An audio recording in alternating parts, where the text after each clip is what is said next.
El otro día leía una entrevista suya donde decía que ahora sí el pueblo va a reclamar, es decir, a exigir más a esta nueva etapa en la presidencia del señor Daniel Noboa.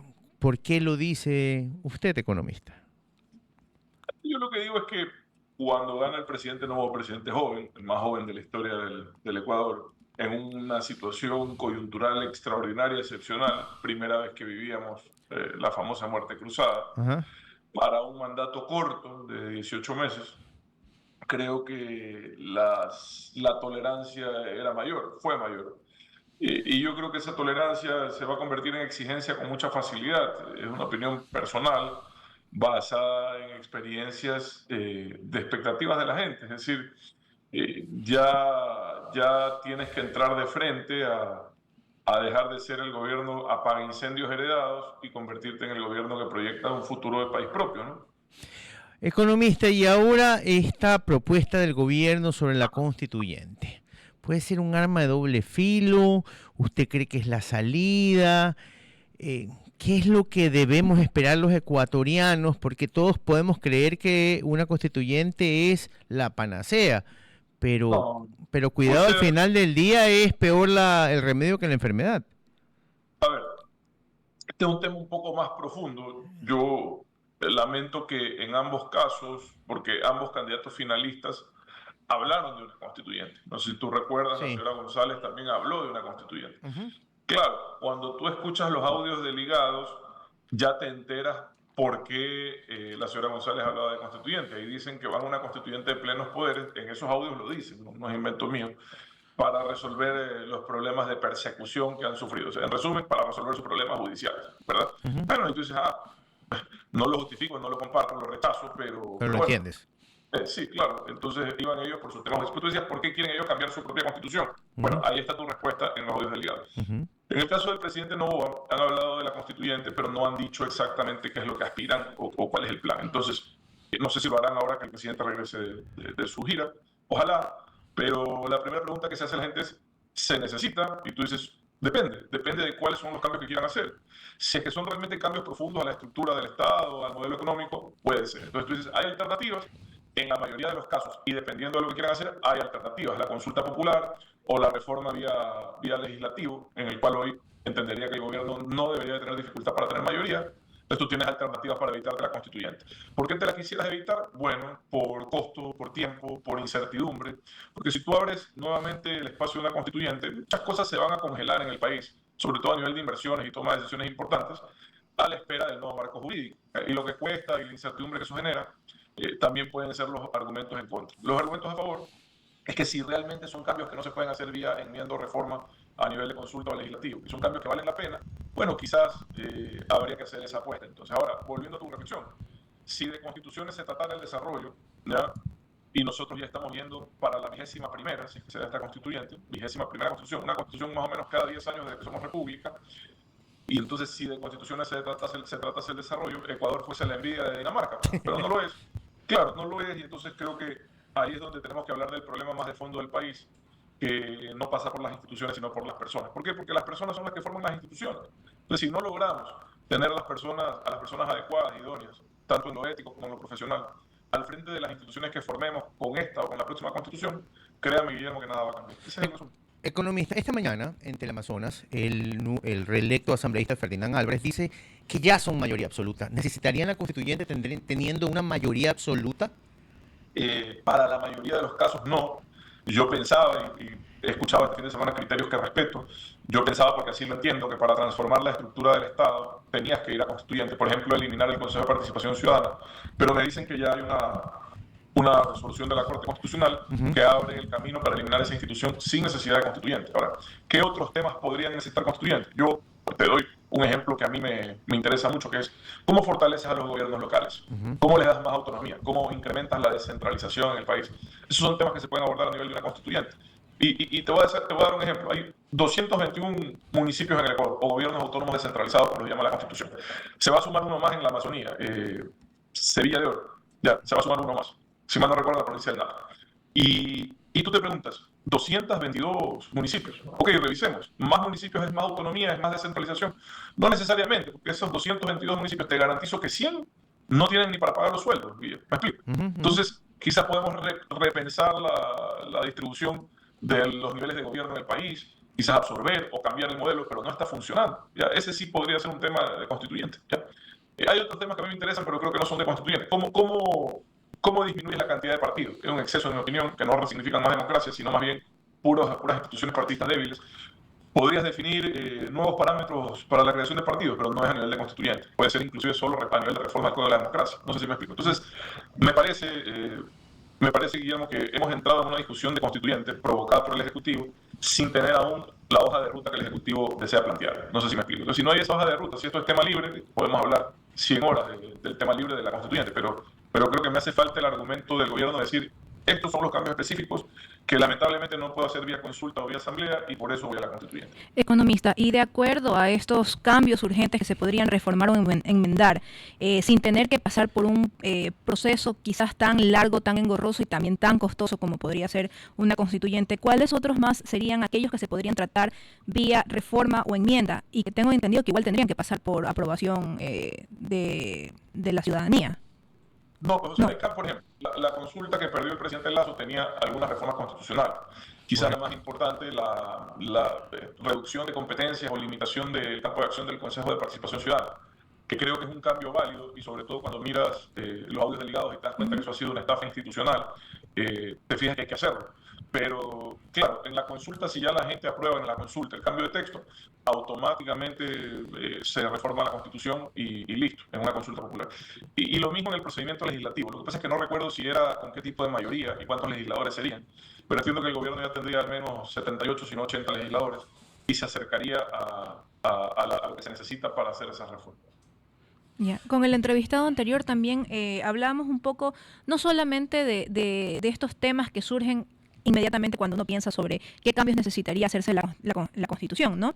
Y yo le pregunto, se lo hago a usted también la pregunta, 444 artículos es la cantidad de artículos que tenemos en este momento. Es un exceso, opinión. Exactamente. Hay constituciones que son mucho más eficientes en otros países y tienen muchísimos menos articulados.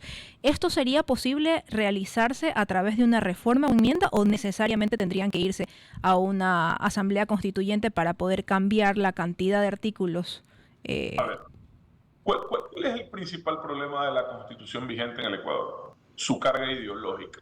¿Por qué? Porque se hizo en función de un proyecto político, no en función de un proyecto de país. No sé si me explico. Es decir, si usted hace constituciones en función de proyectos políticos, las tendrá que cambiar cada vez que cambien las tendencias políticas. Si usted hace constituciones en función de proyectos de país, esas constituciones deberían de tener la capacidad de funcionar independientemente del tipo o ideología que gobierne. Y ese es un desafío. 444 artículos, sí, porque fue una constitución hiperreguladora que se metió en todo, que termina generando trabas en ciertos sectores, por ejemplo, los sectores estratégicos. La mayoría de esos temas, en mi opinión personal, tienen corrección sin necesidad de una constituyente. Ahora, depende de la profundidad del cambio que quiera proponer el presidente. A mí me gustaría, ojalá, insisto, al regreso de su gira, y ojalá le vaya bien en la gira, me gustaría escuchar al presidente hablar de cuál es el modelo de constitución que aspira, qué es lo que quiere proponerle al Ecuador. Porque si esto nuevamente es tema libre, podemos, Lucero, hablar usted y yo 2 días de los temas constitucionales que podemos revisar, reformar o del tipo de constitución que queremos. Pero creo que el que lo está proponiendo, que es el presidente, debería a su regreso, explicarnos un poco por qué este camino, por qué no se puede evitar y qué es lo que queremos lograr. Economista, pasemos a otro tema que en verdad ya nos causa gracia muchísimo, y a usted y yo el fin de semana nos causó también gracia, es el tema de la tinta con inteligencia artificial que pasa de un lado al otro. ¿Hasta cuándo le da a la revolución ciudadana para seguir hablando de temas que ya no, en lugar de darse cuenta que tenemos problemas más importantes en Ecuador y que deberían dedicarse a eso, no van a tener la posibilidad? Y lo que dicen es que no, es que el CNE está vendido a la presidencia. A ver, perdieron. ¿Hasta cuándo les da esta narrativa a ellos? Porque ya ni los presidentes amigos, solamente uno que está acusado de drogadicción. y 2 o 3 que son dictadores. ¿Hasta cuándo le da esa narrativa? Mira, Guillermo, primero, para mí ha sido tremendamente confirmatorio de mis preocupaciones respecto a esa fuerza política, ver quiénes son los que le sostienen esa tesis descabellada. O sea, ya cuando veo que es ya no solo Maduro, hasta Diosdado Cabello y Ortega los que dicen que ha habido fraude en el Ecuador, tú dices, uff, de la que nos salvamos, digamos. Ya Correcto. confirmas tus preocupaciones. Bueno, lo de Petro, chuta, me apena. Colombia, y creo que lo hablamos contigo, Colombia históricamente, independientemente de las tendencias de sus gobiernos, ha sido una democracia muy sólida en su relación con el Ecuador, ha sido siempre un gran apoyo, y me apena que el presidente Petro se deje llevar por información ni siquiera verificada. Un presidente de la República, de un país tan importante como Colombia, no puede andar retuiteando cualquier cosa, pues, Guillermo, ¿no? Sencillamente es irresponsable, ¿no? Ya de Maduro, de Cabello y de Ortega, pues, que no podemos esperar otra cosa, pero Petro es el presidente de Colombia y él tiene que tener claro que no puede hacer lo que hizo, y ojalá se disculpe, y me parece que la Cancillería del Ecuador debió haberle exigido una disculpa, en mi opinión, pero bueno. Mira, Guillermo, cuando uno participa en una elección, uno, pues enhorabuena si gana, tiene que ser un buen ganador, pero sobre todo tiene que ser un gran perdedor, un buen perdedor, hay que saber perder. Una fuerza política como la de la lista 5, con más de 40.000 observadores en meses, el despliegue más importante de control electoral, la experiencia más importante de control electoral, tiene todo el derecho a reclamar un fraude, pero si lo reclama está en la obligación de hacerlo de forma responsable, y desgraciadamente no lo hicieron.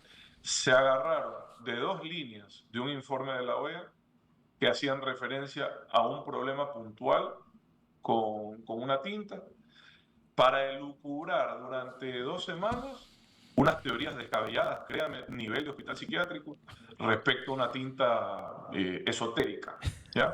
Por suerte la OEA este fin de semana ya ha aclarado el tema y ha dicho que su observación era muy puntual en casos específicos y que fue solventada oportunamente. Es decir, si ellos basaban su reclamo de la tinta en el informe de la OEA, pues los dejaron sin piso, ¿ya? Entonces tendrán que encontrar otro reclamo. Ahora, ellos dicen que abran las urnas. Hay procedimientos en donde se justifica abrir las urnas. Pero ¿sabes qué, Guillermo? Viendo la exigencia de Maduro y de Cabello y viendo la amistad tan cercana, casi familiar que tiene el correísmo con ellos, yo, el presidente Noboa, aprovecho, así como ha aprovechado el presidente Bukele con el tema de los presos venezolanos en El Salvador, y les dijera, encantado de la vida abrimos las urnas, pero ustedes al menos publiquen las actas en Venezuela. No sé si me explico. Sí. Aprovechar la coyuntura de un resultado además tan contundente en favor del presidente Noboa para incidir un poco en la política regional y decirle, todo perfecto, acá no hay nada que esconder, abrimos la urna, pero hagan lo mismo. Nada más, sería increíble. Ojalá, Guillermo, me encantaría, ojalá.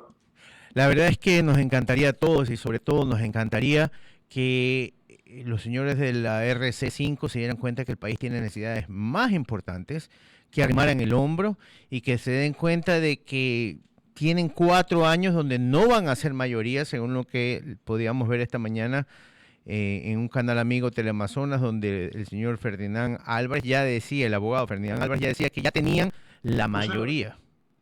Sí, mira, Guillermo, ojalá repiensen su rol. Ellos han sido, desde que son oposición, muy poco propositivos en beneficio del país, han sido más bien una generación de conflicto constante. Ojalá repiensen su posición, que se den cuenta que si quieren volver al poder, lo cual es una aspiración legítima, sí, así como están actuando no lo van a lograr. Ya son 3 veces que no lo logran. Entonces, ojalá piensen un poco más en el país, entiendan que ningún proyecto político está por encima del Ecuador, que sus objetivos normales últimamente, que ha sido esta historia de la impunidad y la venganza, no le hacen bien al país, y que piensen un poquito en ayudar a concretar cosas positivas que tanta falta nos hacen, ¿no? Porque la situación del país es crítica, es grave. Mira la caída del precio del barril. En estos días, evidentemente, ahonda una crisis fiscal que de por sí ya es compleja. Y ojalá no aprovechen esto para desestabilizar, para generar caos, sino bien que entiendan que aquí vemos 18 millones de ecuatorianos que queremos una salida y ellos tienen la responsabilidad de intentar de ser parte de la solución y no el problema. Economista, muchísimas gracias. Espero verlo pronto para tomarnos un café y hablar de lo que nos gusta, que es política. Un abrazo a la distancia.